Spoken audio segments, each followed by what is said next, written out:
Telugu Desam party జనసేనతో పొత్తు అయితే కుదిరింది కానీ అభ్యర్థుల ఎంపిక కొలిక్కి రావడం లేదు. రాజమండ్రి లోక్సభ నియోజకవర్గం విషయంలో పీటముడి పడినట్లు తెలుస్తోంది.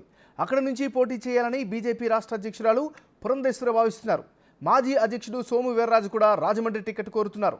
దీంతో అధిష్టానం ఎటూ తేల్చలేకపోతోంది.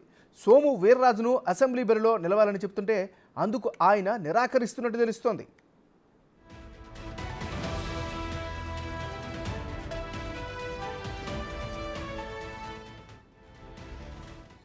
ఇక ఈ పీటముడికి సంబంధించి మరింత తాజా సమాచారం అందించేందుకు మా రిపోర్టర్ మల్లికార్జున్ సిద్ధంగా ఉన్నారు. మల్లికార్జున్, చెప్పండి.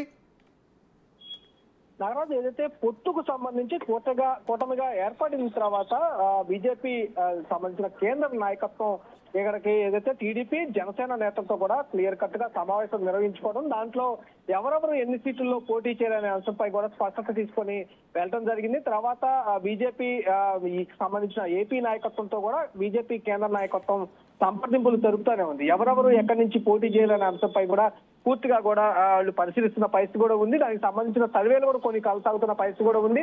ఇప్పటికే బీజేపీ నేతలకు సంబంధించి ఇప్పటికే కూటమి తరఫు నుంచి 10 అసెంబ్లీ సీట్లు, 10 ఎంపీ సీట్లు, అలాగే 10 అసెంబ్లీ సీట్లు, 6 ఎంపీ సీట్లు కూడా గ్రీన్ సిగ్నల్ ఇవ్వడం జరిగింది. దీనికి సంబంధించిన కసరత్తు అయితే పూర్తి స్థాయిలో చేస్తున్నారని కూడా చెప్పుకోవచ్చు.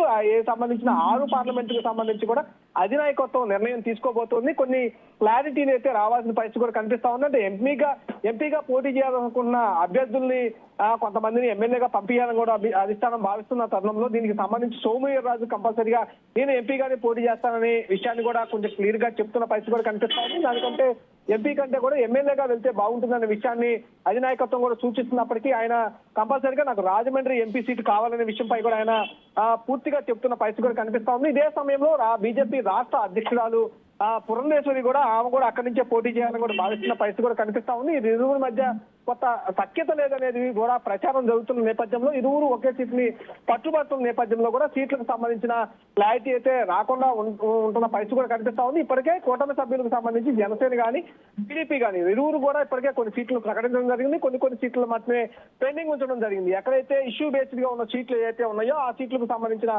కొన్ని ఇష్యూగా ఉంటా ఉన్నాయి. కానీ బీజేపీకి సంబంధించి ఇప్పటి వరకు ఏదైతే కూటమి సభ్యులు వాళ్ళకి వచ్చా ఉన్నాయో ఆ సీట్లకు సంబంధించి ఒక సీట్లు కూడా ఖరారు చేసుకోలేదు పరిస్థితి అయితే కనిపిస్తా ఉంది. దీనికి సంబంధించి ఈ నిన్న బీజేపీ ఏపీ ఇన్ఛార్జ్ ఆ సీట్లకు సంబంధించిన దాని మీద ఢిల్లీ వెళ్ళడం జరిగింది. దానిపై కూడా కొంత స్పష్టత అయితే రావాల్సి ఉంది. ఎప్పుడు వస్తుందనే విషయాలపై కూడా కొంత అధినాయకత్వం అయితే సూచించాల్సిన పరిస్థితి కనిపిస్తా ఉంది. Right, thank you Mallikarjun.